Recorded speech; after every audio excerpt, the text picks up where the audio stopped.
Bonjour à tous, bienvenue parmi nous. Du coup, nos panélistes et moi-même, la modératrice, sommes arrivés.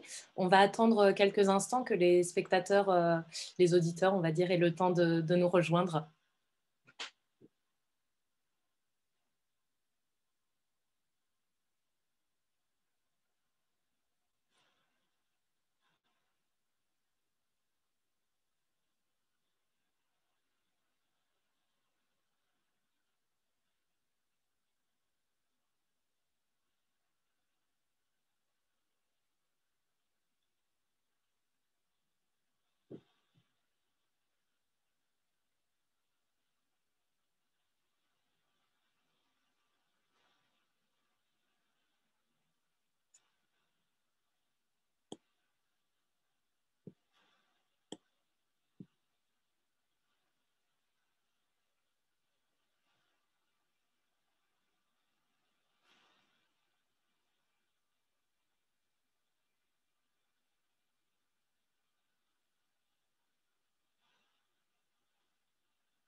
Bonjour à ceux qui nous rejoignent. On est en train d'attendre un petit peu que les auditeurs arrivent dans notre salle virtuelle avant de commencer le webinaire, mais nos panélistes sont parmi nous déjà.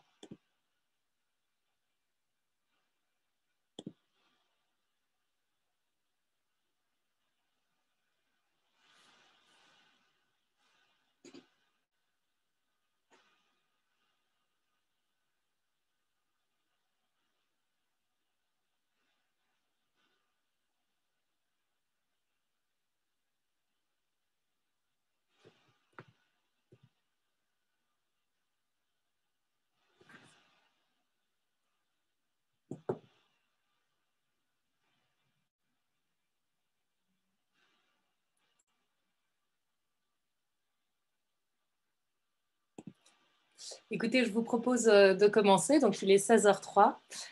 Bienvenue à toutes et à tous dans ce cycle de webinaire qui est sur l'actualité des réseaux francophones.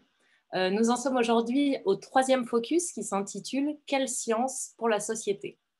Aujourd'hui, nous parlons sciences citoyennes et participatives et il y aura un second webinaire ce jeudi sur l'éducation au risque. Alors, cette série de webinaires est organisée par l'AUF en partenariat avec The Conversation France, où je dirige la rubrique Sciences et technologies. Aujourd'hui, donc, une table ronde sur les enjeux et les défis des sciences citoyennes et participatives. De nombreux projets voient le jour. Ils sont souvent aidés par l'accès aux outils numériques qui se démocratisent.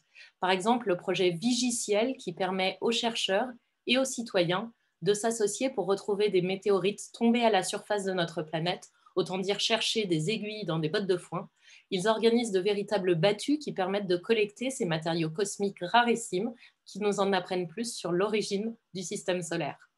Un autre exemple est bien sûr celui de l'implication des associations de patients dans la recherche, une pratique qui s'est énormément élargie depuis sa naissance au moment des années SIDA.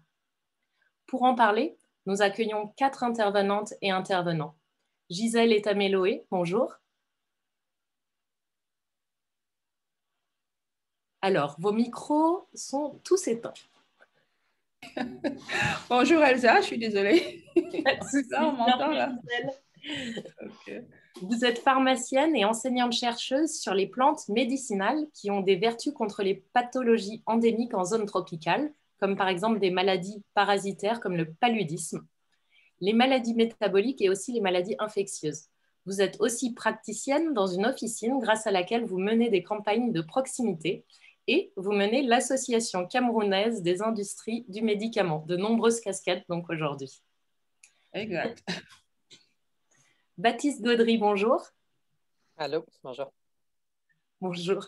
Vous êtes sociologue, chercheur à l'École de travail social de Sherbrooke, au Québec. Vous étudiez les inégalités sociales et la participation citoyenne. Et dans une mise en abîme, vos recherches reposent sur des méthodes participatives. Marie-Lise Sabré, bonjour. Bonjour. Bonjour Marie-Lise. Donc, vous êtes directrice de la mission culturelle, scientifique et technologique à l'IRD. Vous occupez des programmes de médiation, des dispositifs arts et sciences, mais aussi de dispositifs participatifs visant notamment à impliquer les jeunes en Asie, en Afrique et en Amérique latine. Vous suivez les modifications du domaine, notamment à travers les politiques publiques et institutionnelles depuis une vingtaine d'années. Exact. Et enfin, Mélanie Marcel, bonjour. Bonjour à tous. Mélanie, vous avez fondé SoScience, une entreprise qui accompagne la recherche dans la mise en œuvre avec la société civile pour prendre en compte des problématiques des populations civiles locales qui sont considérées non plus comme des profanes, mais comme des experts de leur propre champ. Absolument. Donc, dans cette table ronde, l'idée est évidemment de permettre aux auditeurs, aux participants de participer. Et vous pouvez poser vos questions via Zoom, donc sur les questions-réponses et via le chat. Vous pouvez accéder aux questions-réponses en bas grâce à l'onglet de Q et R. Voilà, qui se situe à droite. J'essaierai d'intégrer certaines de vos questions au fil de l'eau, mais aussi à la fin de la discussion. Donc, pour rentrer dans le vif du sujet, je vous ai parlé de 2 exemples de projets de sciences participatives et citoyennes, mais en fait, pour cadrer un peu la discussion, parce que ce qu'on entend par les termes sciences participatives et citoyennes dépend en fait vraiment des pays et des cultures. Je voudrais demander à Baptiste Gaudry, qui est donc sociologue, de nous expliquer brièvement ce que sont les sciences participatives et citoyennes. Merci Elsa. Alors, quelques mots, oui, pour planter le décor. Alors, les sciences participatives et citoyennes, c'est des façons de produire de la connaissance scientifique en impliquant des personnes qui ne sont pas des scientifiques de carrière. Alors, on trouve l'idée de démocratiser les choix scientifiques, la production même des connaissances ou encore leur accessibilité, et aussi de produire une science plus pertinente localement, avec l'idée que si on veut qu'il y ait une fiabilité des connaissances, lorsqu'elles sont mises à l'épreuve, il faut qu'il y ait les personnes concernées qui participent, qui jouent un rôle dans leur production. Dans cette famille, on retrouve les sciences citoyennes, qui sont des programmes initiés par des scientifiques qui ont besoin de citoyens volontaires pour accroître, en quelque sorte, démultiplier les capacités de collecte des données. C'est ce que vous avez dit à propos des météorites, soit parce que les données sont nombreuses, le territoire est vaste, que ça s'inscrit dans du long terme. Au Québec, on a un programme qui s'appelle Mission Monarque, qui est initié par un sectarium de Montréal et qui vise à documenter les lieux d'habitat des papillons monarques dans un objectif de surveiller leur reproduction, leur migration. Donc, les citoyens peuvent aller en ligne saisir les données. On retrouve aussi des recherches participatives qui, elles, sont co-construites entre universitaires et membres de la communauté et qui mobilisent des savoirs scientifiques et d'autres savoirs, des savoirs expérientiels, des savoirs professionnels, et avoir dans certains cas une orientation marquée pour l'action et le changement. On parle alors de recherche-action participative. Je prends l'exemple ici d'un des 4 projets lauréats de la Fondation de France, du prix Recherche participative de la Fondation de France en 2020 en France, qui s'appelle Policité. Et l'objectif, c'était que des jeunes de Vaux-en-Velin, âgés de 13 à 18 ans, mènent une enquête sur les discriminations, notamment sur leur rapport avec la police. Et donc, ils se sont formés, ils ont fait des entretiens, des séjours d'études sur ce sujet-là. Ça a donné lieu à une bande dessinée, à des présentations en classe, à des rencontres au sein du Conseil local de sécurité et de prévention de la délinquance. Alors, 2 choses à noter avant de terminer. Tout d'abord, le degré d'implication dans les projets est variable. Donc, ça peut être à toutes les étapes, à certaines des étapes. Donc, je pense qu'on va avoir des cas de figure aujourd'hui qui sont bien différents. Et les finalités aussi sont distinctes. Alors, souvent, elles s'entrecroisent, mais on peut en noter 3. Des finalités scientifiques, donc accroître la capacité de faire des recherches scientifiques, en quelque sorte, avoir plus de moyens, de temps, de personnes, comme on le disait dans le cas de la science citoyenne. Des finalités pratiques, par exemple, une association qui souhaite avoir des savoirs qui vont mener à l'action. Ou des institutions, on peut penser à la santé, les services sociaux, donc des actions plus pertinentes, plus adaptées, que la recherche soit transformatrice des pratiques, ça c'est la 2e finalité. Et la 3e, c'est une finalité qu'on pourrait dire engagée, émancipatrice, c'est de nommer des réalités qui sont invisibilisées par les recherches traditionnelles, améliorer les conditions de vie de certains groupes sociaux et que ces communautés marginalisées prennent un rôle plus actif dans le projet, gagnent en autonomie et aussi en capacité de revendiquer dans l'espace public. Donc voilà pour le décor. Merci Baptiste. Donc des recherches dans la production de connaissances, des recherches actions et des projets qui mobilisent les populations. Alors maintenant que ce cadre est posé, et ça va éclairer la suite de la discussion, j'en suis sûre, puisque nous avons des invités qui sont très impliqués dans le domaine, qui en ont fait leur vie. Ma question est en fait assez simple. Pour commencer, pourquoi c'est important pour vous d'impliquer les non-chercheurs dans la recherche? Je peux peut-être démarrer. Alors pour moi, il y a quelque chose qui est vraiment primordial. Alors évidemment, ça fait longtemps qu'on le voit, mais il y a une vraie prise de conscience et de plus en plus importante sur les grands enjeux, non seulement environnementaux, mais aussi sociaux, qui secouent un peu notre monde et l'actualité. Pour ne parler même que des enjeux environnementaux, avec les nombreuses marches pour le climat, on a vu une véritable conscience et puis les voix qui s'élèvent de plus en plus sur ces sujets. Et je pense que dans ce cadre-là, tout le monde finalement doit participer à la réponse ou doit se poser des questions sur la manière de changer les choses. Et quand je dis tout le monde, ça veut dire non seulement le monde de la recherche, les scientifiques, les chercheurs. Ça devient très difficile aujourd'hui d'être chercheur et de considérer que ce qu'on fait n'a pas d'impact sur le monde ou que ce n'est pas à nous de vraiment s'impliquer ou de dire à quoi ça peut servir. Donc d'un côté, le monde de la recherche qui doit s'impliquer, qui doit être engagé quelque part et travailler avec les citoyens, c'est une manière de s'engager. Et puis de l'autre, évidemment, les citoyens sur le terrain qui ont envie de participer aux réponses, aux solutions, qui ont des choses à dire, qui ont besoin d'expliquer qu'est-ce que raconte leur contexte local et donc quelles sont les solutions qu'on peut prendre dans ce contexte local. Et en fait, si on ne les associe pas aux projets de recherche, mais du coup aussi aux projets qui en découlent, hein, parfois la recherche scientifique qui se transforme en technologie, si on les associe pas, si on n'associe pas les citoyens à ces technologies émergentes, en fait, on se retrouve avec des cadres techniques qui correspondent pas à ce que veulent les gens et parfois on se retrouve un peu pris dans une sorte de course qui n'a rien de démocratique, qui s'impose à nous. Et en fait, il y a aussi de plus en plus de montées et de critiques de ce point de vue-là. Donc, il y a un vrai intérêt à co-construire les recherches et la technique qui en découle. Donc, impliquer les citoyens, d'une part, pour limiter la défiance et peut-être augmenter l'acceptabilité de certains résultats, mais aussi pour permettre à tout un chacun de s'emparer d'enjeux environnementaux et sociétaux qui bouleversent la planète. Et de co-construire les réponses, surtout, ouais. Je vais rajouter, je peux? Alors, effectivement, je vais dans le sens de Mélanie.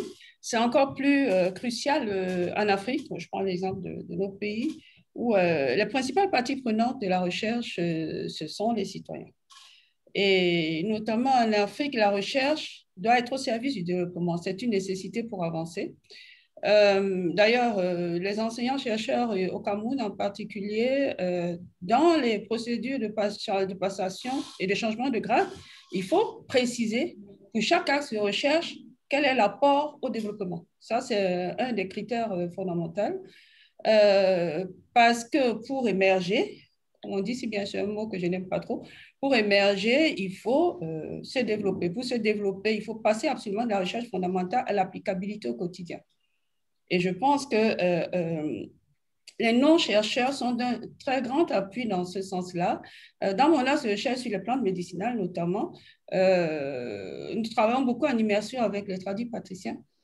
Les étudiants vont en immersion chez les tradipraticiens, on s'imprègne de leurs pratiques, de leurs méthodes de préparation des plantes et on essaye de transposer ça à l'échelle scientifique. Donc, pourquoi? Les tradipraticiens sont des gens qui pratiquent la médecine traditionnelle. Voilà, ou les tradithérapeutes, comme on les appelle en fonction. Et ce qu'on fait, par exemple, un exemple, c'est qu'il y a des plantes qui sont connues pour leurs effets depuis des centaines de millénaires. On les prépare comme les tradipraticiens. Par exemple, au lieu d'employer l'éthanol comme solvant, on va employer du vin de palme parce qu'ils préparent, ils font leur décoction dans du vin de palme. On fait des extractions et puis on fait des essais de toxicité, des essais d'activité pharmacologique dans les mêmes conditions. Ça permet donc de préparer des médicaments traditionnels améliorés, comme on les appelle, des MTA, de standardiser les doses de vérifier les toxicités parce qu'il y en a qui sont toxiques, et puis d'accompagner les tradipraticiens dans les prescriptions.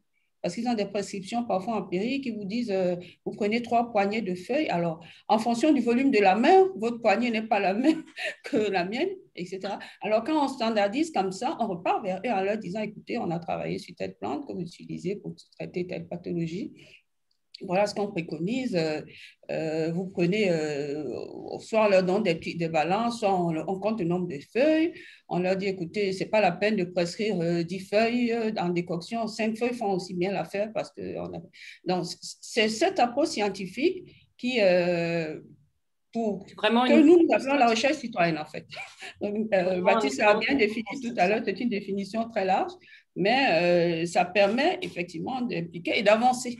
Permet d'avancer parce que le pouvoir d'achat, notamment en matière de soins de santé, est très limité et on a besoin de standardiser. Tout le monde va chez les tradipraticiens, les 3/4 des populations chez nous vont chez les tradipraticiens. Donc, autant standardiser et structurer un peu ce qu'il faut. Merci Gisèle. Marie-Lise, pour vous. Oui, alors bien sûr, cette plus grande implication en fait des citoyens dans la recherche, dans la science. Aujourd'hui, et ça Mélanie l'a bien rappelé, une nécessité parce que les relations science-société aujourd'hui s'inscrivent dans quelque chose que je qualifierais de très paradoxal. D'un côté, on observe une demande forte des décideurs, de la société civile, d'une expertise scientifique, et de l'autre côté, force est de constater une véritable défiance, voire un rejet, tendance qui alimente la circulation des fake news, notamment sur les réseaux sociaux. Voilà, donc c'est une situation paradoxale et la crise Covid en a été un très très bon exemple. Donc dans ce contexte, il est absolument nécessaire de rétablir des relations de confiance, de renforcer le dialogue science-société, mais il ne s'agit pas en fait de le faire comme on a pu le faire souvent de façon très descendante, c'est-à-dire de positionner le chercheur comme un grand sage qui dispenserait son savoir à une population inculte. Alors je caricature un petit peu, mais c'est quelquefois ça a été le cas. Il s'agit en fait désormais d'inclure les citoyens dans un processus de recherche, dans un processus de co-construction.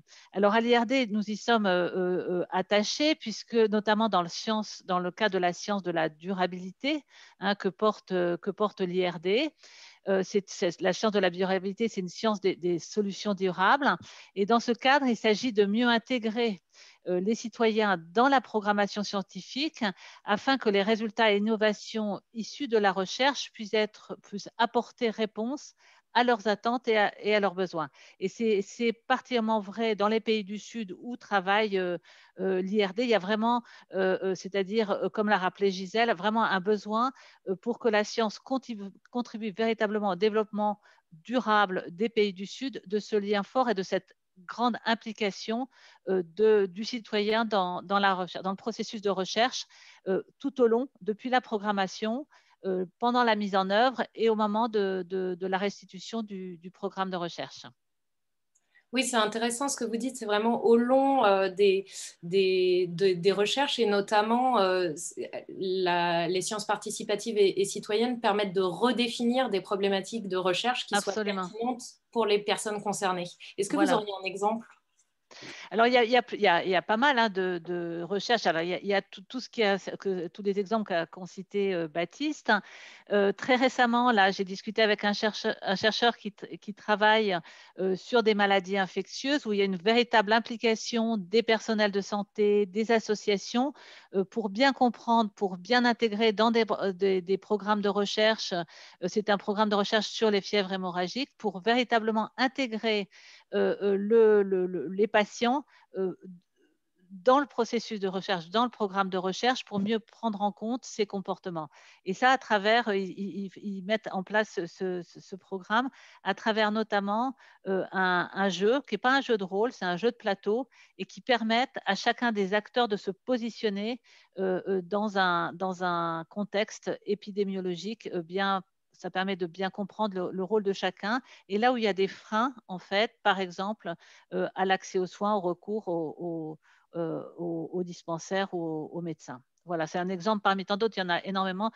C'est beaucoup dans le domaine de l'environnement, à l'IRD notamment, mais pas seulement. Et ça incite aussi à avoir des programmes de recherche pluridisciplinaires, parce qu'on le voit ici, même sur des questions environnementales, la composante sociale ou économique est très importante, et cette participation des citoyens permet de l'intégrer. C'est aussi, dans vos arguments, ce qui ressort, c'est la nécessité d'impliquer les non-chercheurs pour des recherches qui soient utiles à la société maintenant et face à des problématiques qui sont urgentes pour les communautés concernées. Alors, Gisèle, je voulais vous demander de nous parler un petit peu de vos recherches actuelles sur les biopesticides. Alors oui, effectivement, on a organisé un séminaire, d'ailleurs un symposium il y a peu, sur les biopesticides. L'objectif, il y a beaucoup de résistance aux pesticides parce qu'on les emploie. Vous imaginez, les moustiques ici, j'allais dire, c'est endémique. Donc, il y a beaucoup de travaux de recherche actuellement sur les plantes insecticides. Et on fait des recherches sur les biopesticides. On essaye de faire des nanoparticules végétales parce que les nanoparticules aussi sont une grande source de pollution pour l'environnement. Et on a trouvé quelques plantes à fort potentiel. Il y a d'ailleurs une de nos chercheuses qui a eu le prix L'Oréal il y a peu sur les travaux sur les biopesticides. Et là, on est en train de faire des formulations. On pense qu'on pourra proposer dans pas longtemps. Quel type de plantes? Est-ce qu'il y en a certaines qu'on connaîtrait? Non, ce sont des plantes africaines. Ce sont des plantes africaines. Je vais vous mettre les noms latins dans le groupe. Ce sont des plantes typiquement tropicales qui ont, il y a des noms vernaculaires. Ça vous dira rien si je donne les noms en camerounais. Mais je vais mettre les noms des plantes. Et c'est vraiment un bon potentiel d'insecticides pour l'avenir. Parce que tout ce qu'on utilise maintenant, les pyrithroïnoïdes, toutes les familles d'insecticides, il y a de plus en plus de résistance des moustiques. Hein. Ça ne les tue plus. Et puis, on a peur des mutations parce qu'il y a déjà beaucoup de mutations et beaucoup de mutants au niveau des moustiques. Et je pense que ce soit pour les moustiques, que ce soit pour les autres parasites, je pense qu'il y a beaucoup de potentialité dans ces plantes-là. Et puis pour les insecticides, les pesticides, ceux qu'on utilise dans l'agriculture biologique, on a un champ de plantes bio avec mes étudiants. On a une petite parcelle où on cultive et on teste ces biopesticides et il y en a qui marchent très bien. Parfois, c'est des mélanges tout bêtes. Hein. Les solutions avec du piment et du poivre, qu'on pulvérise sur les feuilles. C'est un peu fastidieux parce qu'il faut pulvériser feuille par feuille. Moi, on réussit à faire pousser du curcuma, du gingembre sans traitement, sans aucun traitement, de la citronnelle même, avec des mélanges similaires. Très bien. Dans une autre type de problématique locale, Mélanie, vous accompagnez donc des chercheurs et surtout des acteurs de la société civile. Notamment, vous avez un projet aux Seychelles. Oui, alors pour le remettre un peu dans le contexte, donc ce que fait SoScience pour permettre justement cette implication des citoyens, de la société civile et des chercheurs ensemble, c'est qu'on monte des programmes de recherche collaborative dont le but est vraiment de pouvoir mélanger, on va dire, plusieurs typologies d'acteurs, mais notamment les chercheurs, la société civile qui est représentée par ça peut être des associations, des ONG, des entrepreneurs sociaux, en général des professionnels de la problématique, mais qui ne sont pas des chercheurs, qui ne sont pas des scientifiques, mais qui sont des acteurs de terrain. Et puis éventuellement des industriels, des acteurs de politique publique. Et donc voilà, tout ce monde se réunit autour d'une problématique qui est à la fois technique et qui est à la fois un enjeu social. On a fait par exemple un programme autour des déchets industriels de fruits et légumes, un programme autour du packaging plastique qui était un problème environnemental dans certaines zones. Et donc, on fait en sorte que ces populations se rencontrent et qu'elles montent des projets collaboratifs ensemble. On fait ça en partenariat avec des instituts de recherche ou des universités, donc notamment l'IRD est l'un des partenaires avec lesquels on monte ce type de programme. Et en l'occurrence, alors on a des programmes de ce type qui sont vraiment mondiaux, internationaux, que nous, on opère, mais il y a parfois des problématiques plus spécifiques et plus locales. Et donc, par exemple, c'est le cas des Seychelles, où on a voulu travailler, enfin, en tout cas, les Seychelles ont voulu travailler sur la problématique des packaging plastiques, mais en fait des déchets plastiques qu'on retrouve dans les océans, qu'on retrouve sur les plages, enfin voilà, donc vraiment toutes ces problématiques de microplastiques, etc. Et donc là, ce qui s'est passé, c'est qu'on ne s'est pas dit que Socience allait mettre en œuvre le programme sur place, mais plutôt qu'on allait former les acteurs locaux à mettre en œuvre le programme pour eux-mêmes. Et donc, on se retrouve en fait avec un programme qui est local, qui permet d'associer les populations sur place et les chercheurs qui sont concernés. Très bien, merci. Alors, face à ces exemples de projets assez enthousiasmants et parmi de nombreux autres qui existent, on a une question d'auditeur. Donc, Jacques Trainer nous demande ne faut-il pas distinguer ici les sciences de leur utilisation via les technologies qu'elles permettent de développer? Par exemple, la mise en place de la 5G relève de choix citoyens, certes, mais en quoi les citoyens peuvent-ils contribuer à la science informatique sous-jacente à la 5G? Pareil pour la science des panneaux photovoltaïques, autre objectif de développement durable, et leur mise en place éventuelle dans tel ou tel contexte de mix électrique. Donc, nous avons ensemble abordé certains points de réponse déjà lors de cette discussion. Donc, je reformulerai peut-être ici en vous demandant est-ce que les démarches participatives et citoyennes sont utiles, c'est-à-dire permettent de contribuer à la production de connaissances ou à générer de la recherche-action, à mobiliser les communautés pour tous les domaines scientifiques.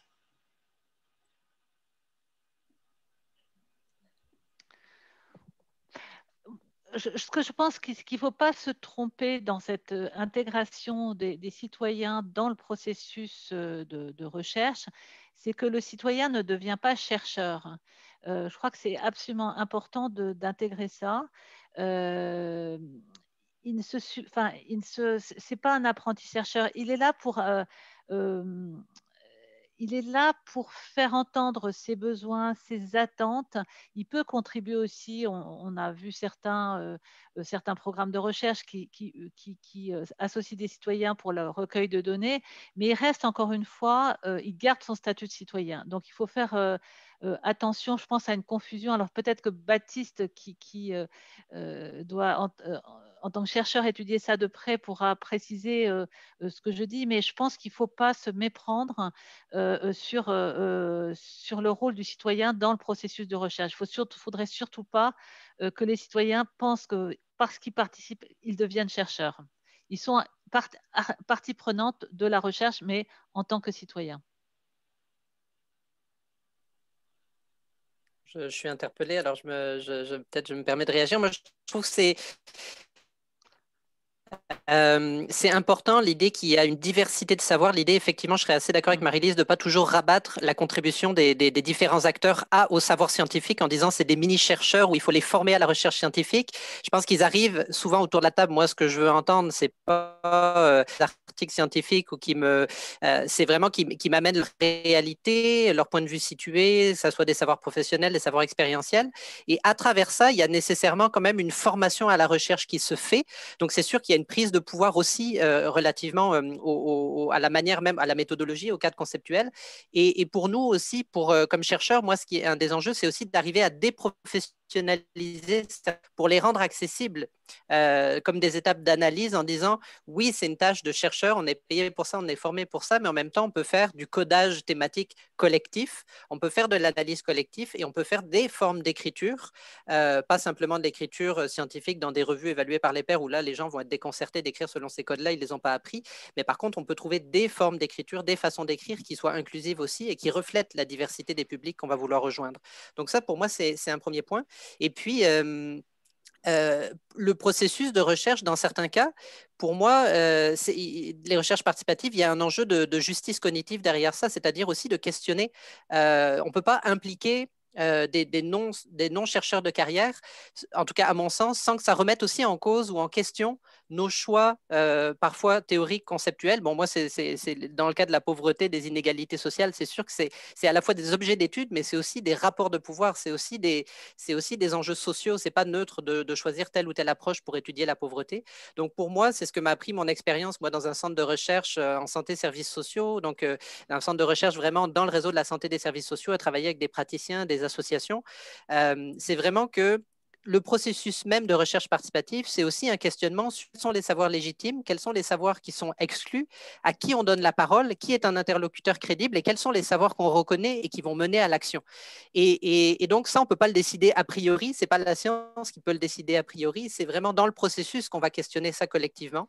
Alors, je pense que c'est pour moi, c'est vraiment un enjeu, la question de la justice sociale et de la justice cognitive que je trouve. Puis pour donner un exemple de ça, en fait, je démarre un projet en ce moment avec des collègues au Québec et en Belgique sur les savoirs issus du vécu de la pauvreté, dans comment ils peuvent alimenter les politiques de lutte à la pauvreté, comment ils sont reconnus ou éventuellement mis de côté dans certains cas.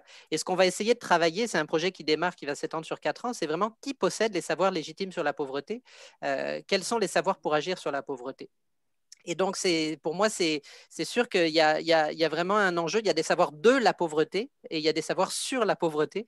Et donc, on va essayer d'articuler, d'essayer d'identifier et de croiser, de mettre à profit ces différentes sources de connaissances. Donc, pour moi, l'intérêt de participer avec ces partenaires-là, c'est qu'ils vont toujours nous relancer la question de l'action. Ils vont toujours nous dire, on ne peut pas étudier ça juste comme une curiosité. Il faut que ça aboutisse à des changements structurels. Donc, pour moi, c'est ça que j'ajouterais en complément. Merci Baptiste. Je crois que Mélanie et Gisèle vont certainement rebondir aussi sur la question de l'expertise, en fait. Qui est expert de quoi?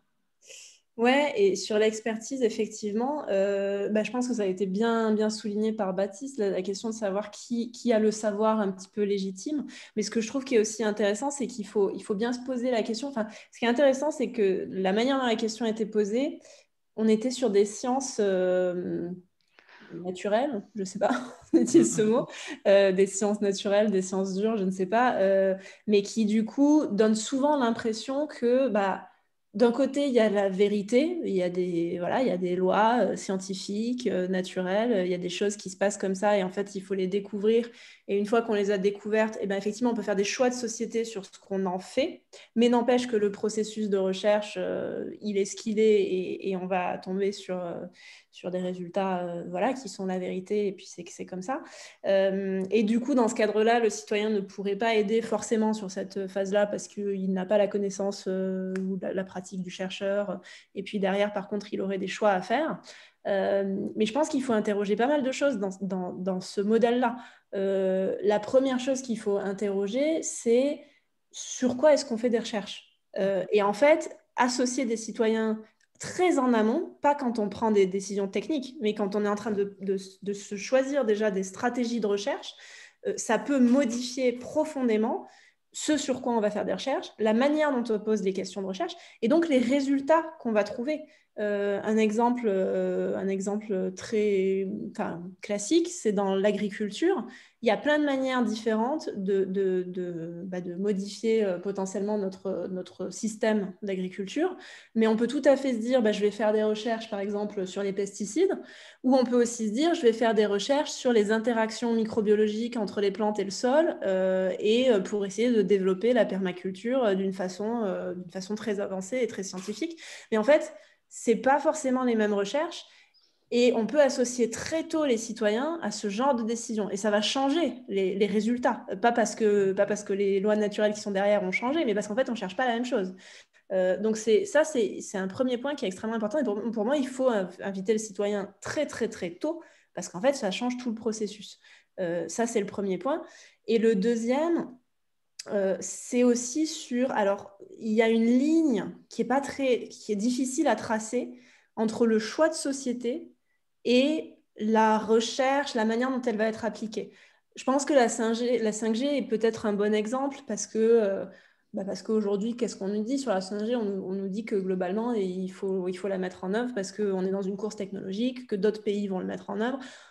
C'est pas vraiment vrai qu'on a un choix citoyen sur ce qu'on va faire de la 5G. Enfin, il semble plutôt que la techno, elle est là et que donc il faut la mettre en œuvre.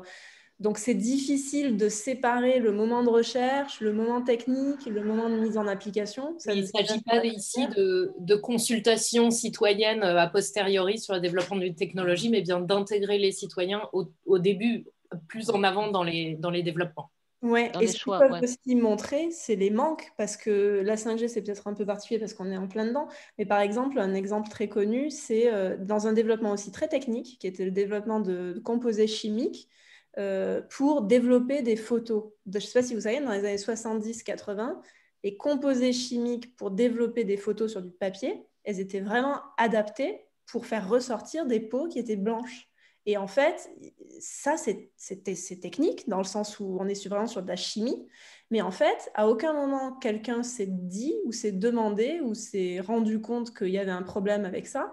Parce que aussi, on n'avait pas dans les processus, non seulement de recherche, mais aussi ensuite d'application technique, les populations concernées qui auraient pu dire, mais en fait, il y a des vrais enjeux de justice. Et ce n'est pas que des questions techniques. En fait, la technique et la justice sont toujours des choses mêlées. Et donc, c'est hyper important de le savoir et de l'avoir en tête et donc de modifier tous les processus grâce à ça. Gisèle. Oui, je vais aller un peu dans le sens de Mélanie. La recherche, tout le monde ne peut pas être chercheur. La recherche fondamentale, effectivement, a besoin de chercheurs professionnels avec un prérequis de formation.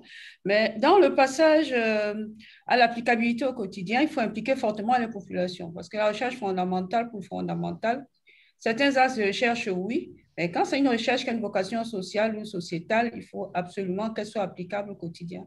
Et je pense que c'est là que le citoyen intervient dans l'applicabilité, dans ses choix. Ça revient au choix, il est partie prenante. Est-ce que ça va être, c'est faisable? Est-ce que ça sera acceptable?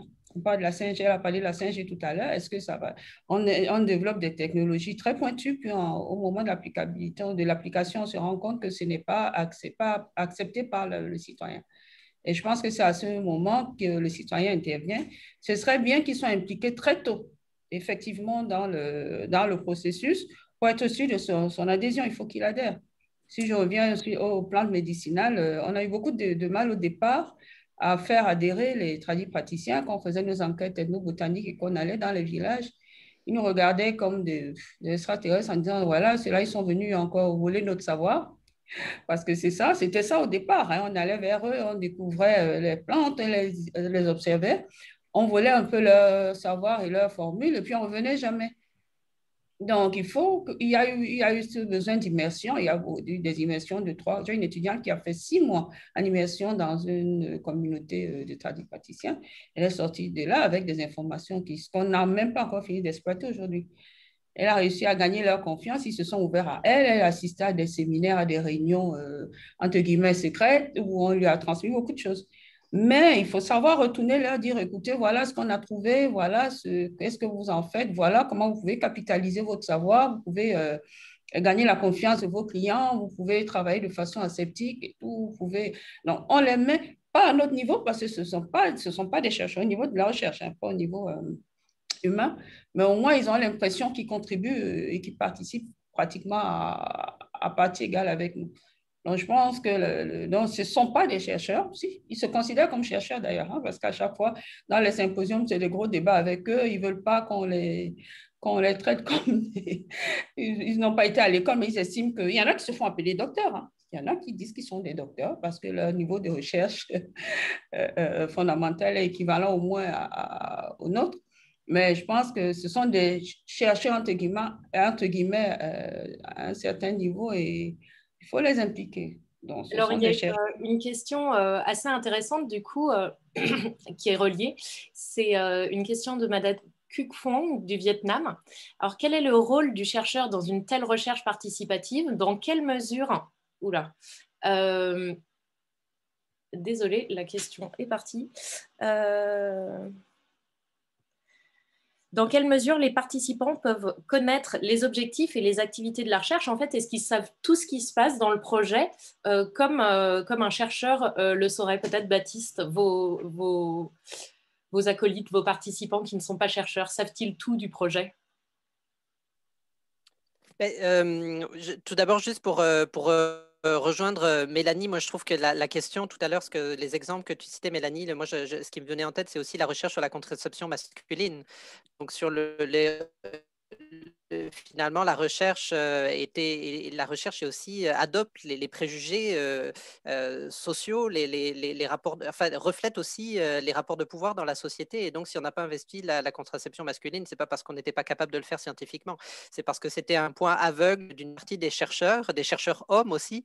Donc pour moi, c'est effectivement important la réflexion que tu as apportée tantôt. Et en matière de santé, on sait que les priorités de recherche des patients sont beaucoup sur le relationnel, la relation, la question d'être reconnu comme une personne à part entière dans les institutions de santé et services sociaux. Pour les soignants, la priorité, ça va être le traitement, ça va être et c'est pas problématique, mais disons qu'il faut pas toujours se fier à l'intuition des chercheurs pour développer les programmes de recherche. Et donc, c'est pour ça que la question de le mettre en amont, parce qu'on a des points aveugles, méthodologiquement, conceptuellement, et aussi parce qu'on vit dans une société avec des rapports de pouvoir très importants.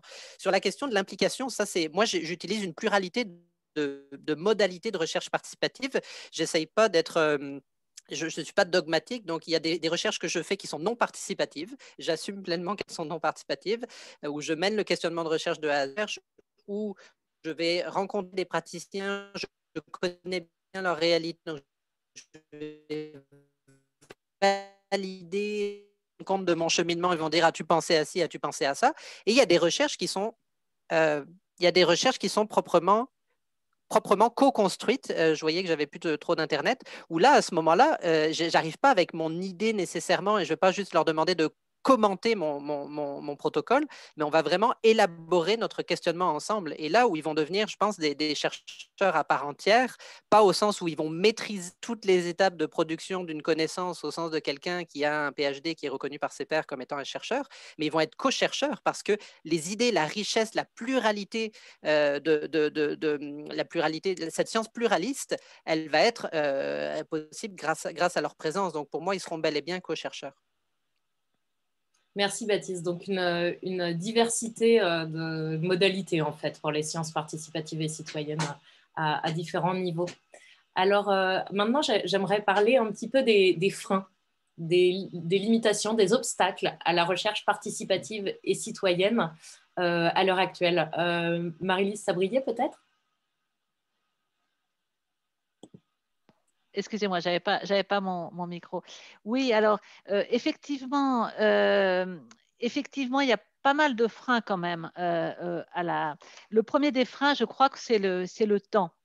Intégrer des citoyens dans un processus de recherche, que ce soit au moment de la programmation, de la mise en œuvre ou de la restitution, ça prend du temps. Or, le chercheur qui aujourd'hui est de plus en plus multitâche, homme orchestre, manque de temps, cruellement de temps. Et c'est d'autant plus problématique, à mon sens, que le temps de la recherche n'est pas toujours compatible avec le temps des politiques quand ils sollicitent l'expertise scientifique. On l'a vu avec le Covid, et le temps de l'urgence. On veut des certitudes, on veut des résultats très vite, de façon définitive, et ce n'est pas toujours ce qui est possible pour la recherche qui s'inscrit sur le temps long. Voilà, pour moi, c'est un des premiers freins qui n'est pas rédhibitoire, mais qui peut, pour les chercheurs, peut constituer un obstacle, une absence d'incitation à se lancer dans des sciences participatives.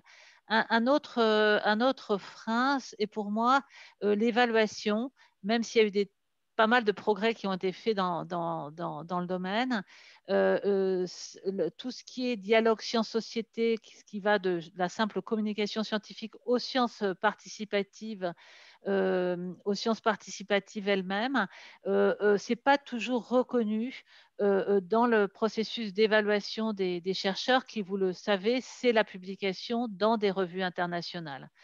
Ça reste quand même le critère prépondérant. Et ça aussi, alors je l'ai dit, il y a eu des progrès, mais ça reste, à mon avis, la première chose pour un chercheur, c'est publier dans une revue à impact. Voilà, je dirais pour moi, les deux principaux freins, ce sont ceux-là. Il y en a d'autres, mais j'insisterai particulièrement là-dessus. Un de nos auditeurs, peut-être, nous demande si vous avez pu constater ces freins dans vos milieux de pratique, Baptiste et Gisèle. Oui. Ah, sorry. Non, Gisèle, je vous donne la parole.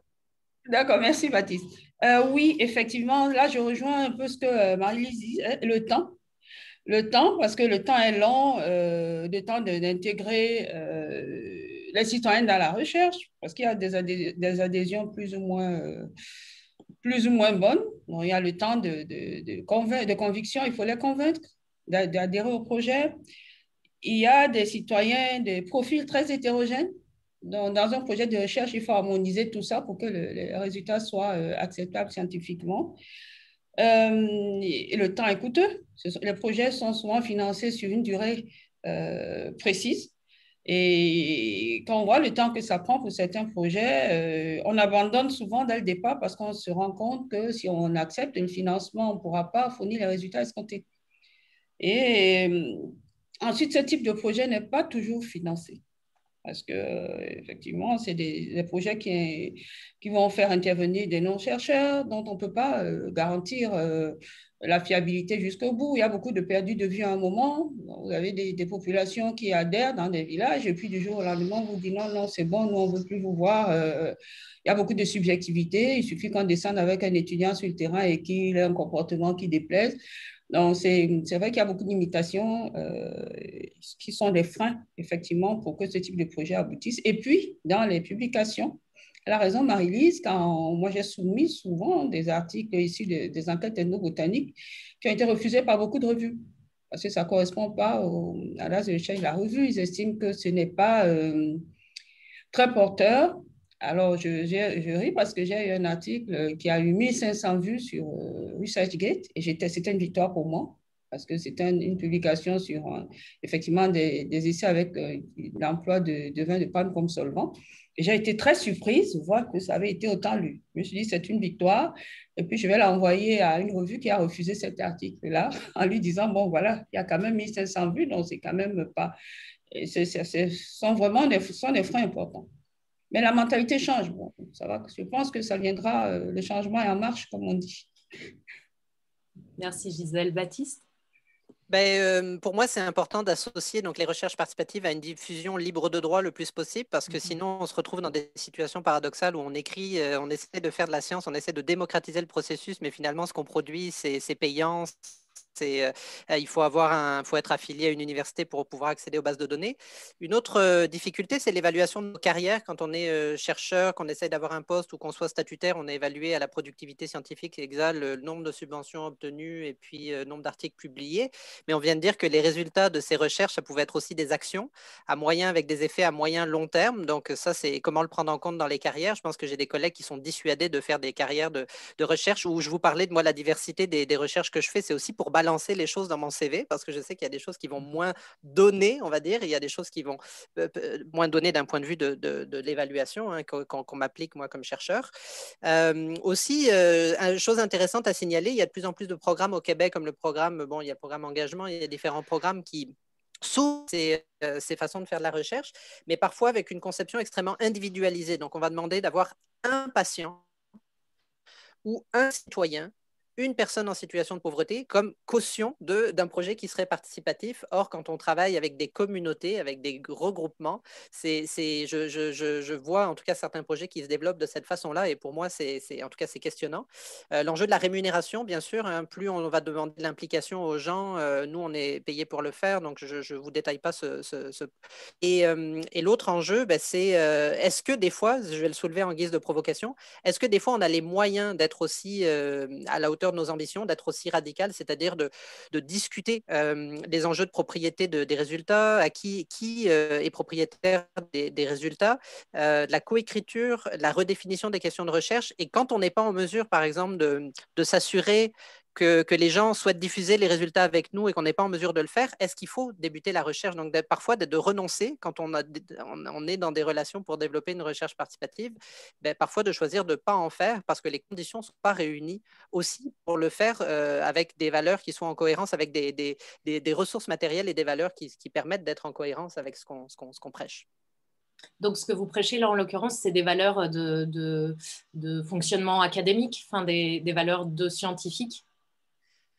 Non, ce que je dis, c'est que peut-être je me suis mal fait comprendre, c'est de dire finalement, il y a des façons de faire qui peuvent nous mettre en difficulté. Je prends le cas de, par exemple, si on fait avec des recherches avec un groupe et puis qu'on s'est entendu qu'il allait toujours avoir une codiffusion des résultats universitaires, non universitaires, mais qu'à la fin, on n'a finalement pas l'argent pour payer les colloques aux personnes. Est-ce qu'on va aller faire ces présents dans des colloques finalement tout seul, alors qu'on avait dit qu'au départ, on les ferait toujours avec avec un citoyen ou une citoyenne. Donc, Ok. il y a des fois, on s'engage à faire des choses et on ne peut pas les respecter. Donc, c'est là où je dis qu'il y a des tensions liées au développement de la recherche et qui mettent à l'épreuve nos valeurs. Merci Baptiste pour la précision. Du coup, après avoir un petit peu insisté sur les freins, je voulais donner la parole à Mélanie, puisque avec SoScience, vous avez développé des solutions, en fait, une méthodologie pour accompagner les chercheurs et les parties prenantes qui ne sont pas chercheurs ou chercheuses. Je vous laisse la parole.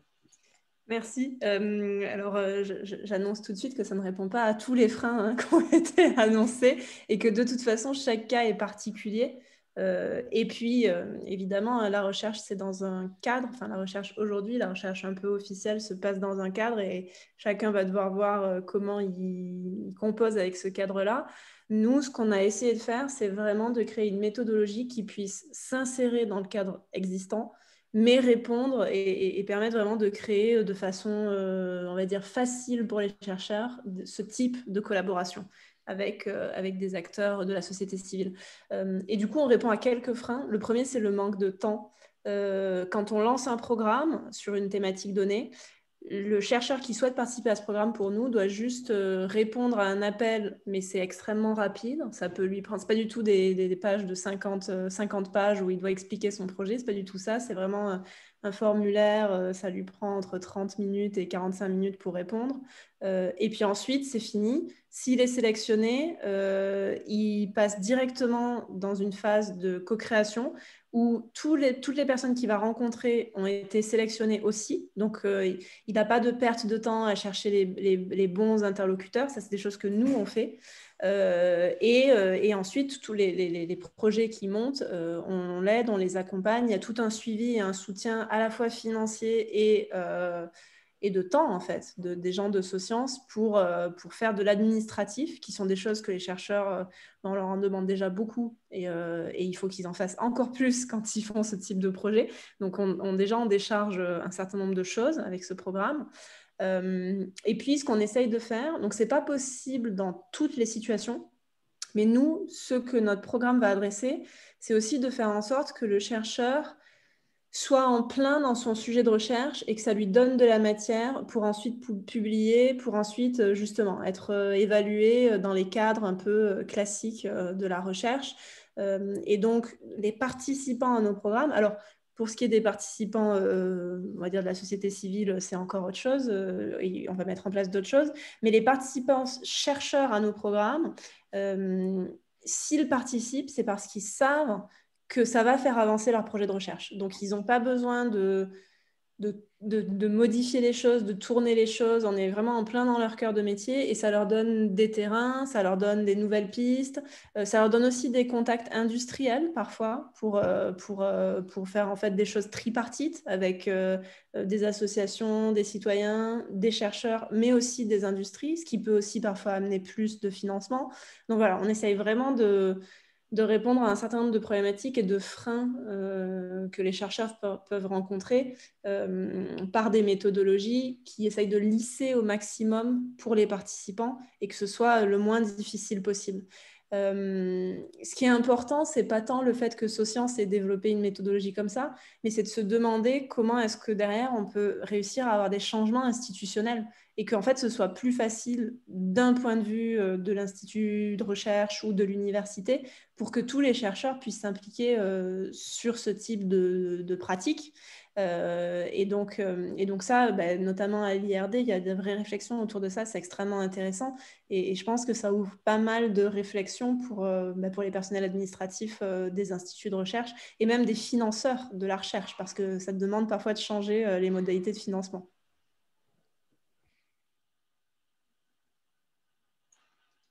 Marie-Lise, est-ce que vous avez vu une évolution des politiques publiques et institutionnelles sur le sujet? Absolument. Moi, ça fait à peu près plus de 20 ans maintenant que je travaille à l'IRD, notamment en charge de tout ce qui est relations sciences-société. J'ai vu une très, très forte évolution, bien sûr, de la part des chercheurs, mais aussi de la part de nos tutelles. Très récemment, vous savez qu'il y a eu la nouvelle loi de programmation de la recherche et cette loi a fait des interactions entre sciences, recherche et société un objectif prioritaire. Frédéric Vidal, qui est notre ministre de la Recherche et de l'Innovation, le 30 avril dernier a présenté des mesures issues de la loi qui visent à renforcer ces relations entre sciences et société. L'enjeu de tout ça, c'est de renouer le pacte en quelque sorte entre les chercheurs et les citoyens en insufflant des relations plus proches de confiance et de réciprocité. Le mot réciprocité est très majeur. Et ce qui est très important aussi, on le voit dans l'esprit de cette loi, c'est que cette stratégie inscrite dans la loi repose sur une conviction, c'est que les relations sciences-société doit désormais être reconnue comme une dimension à part de l'activité scientifique. Et donc ça, c'est très important. Mais cette évolution sur le plan national, on l'observe aussi sur le plan européen. Dans le programme H2020, il y a un important programme Science in and with society, c'est important. Auprès de nos bailleurs, dans ces grandes institutions internationales qui financent la recherche, notamment dans les pays du Sud, aujourd'hui, on a fortes attentes sur la prise en compte des besoins et la participation citoyenne l'écoute des citoyens, de la société, des populations dans les programmes de recherche. Donc tout ça, pour moi, c'est un panorama, un horizon positif qui se dessine désormais, même s'il y a encore beaucoup de progrès à faire en termes de temps, de reconnaissance, notamment dans l'évaluation. Mais je crois qu'on est dans un contexte plutôt assez favorable. C'est un contexte qui est partagé, Baptiste, de votre côté de l'Atlantique? Oui, tout à fait. Je pense que c'est. Alors moi, je suis pas, j'étais pas dans la gestion des politiques de recherche, donc je le parle d'un point de vue de chercheur qui voit ça évoluer depuis une dizaine d'années. Mais je pense que je dirais qu'il y a les mêmes préoccupations. Au Québec, il y a une belle tradition de recherche participative avec différentes familles et de traditions de recherche en milieu de pratique. Là, je citais le CREMIS, moi, auquel je suis membre. Mais pour moi, en tout cas, je pense que les défis de libre accès, vraiment, là, je réinsiste sur ça, et de sciences en libre accès sont vraiment importants. Il y a une association que je vous invite à aller voir si vous êtes curieux, qui s'appelle l'association Sciences et Biens communs, qui a d'ailleurs une maison d'édition aussi en libre accès, qui présente en tout cas une vision de la science, moi, que j'embrasse volontiers et puis que je soutiens. Vous voulez aller voir un peu ce qui se passe, il y a une mission aussi Nord-Sud. Donc, c'est ça que je pourrais vous dire. Il y a beaucoup d'autres choses, là, mais vu qu'on est vers la fin, je veux aussi que chacun puisse avoir son mot de fin. Oui, et alors peut-être, et c'est lié aux questions de diffusion que Gisèle a abordées avec ResearchGate par exemple, aux questions que Baptiste a abordées avec la diffusion en licence Creative Commons. Une auditrice, Muriel Cordier, nous demande que peuvent faire les chercheurs universitaires pour faire mieux connaître cette démarche auprès de la société et que peuvent faire les citoyens pour intégrer des projets de recherche citoyenne. Peut-être du coup dans vos mots de la fin, si vous voulez aborder la question de Muriel, je vous laisse la parole.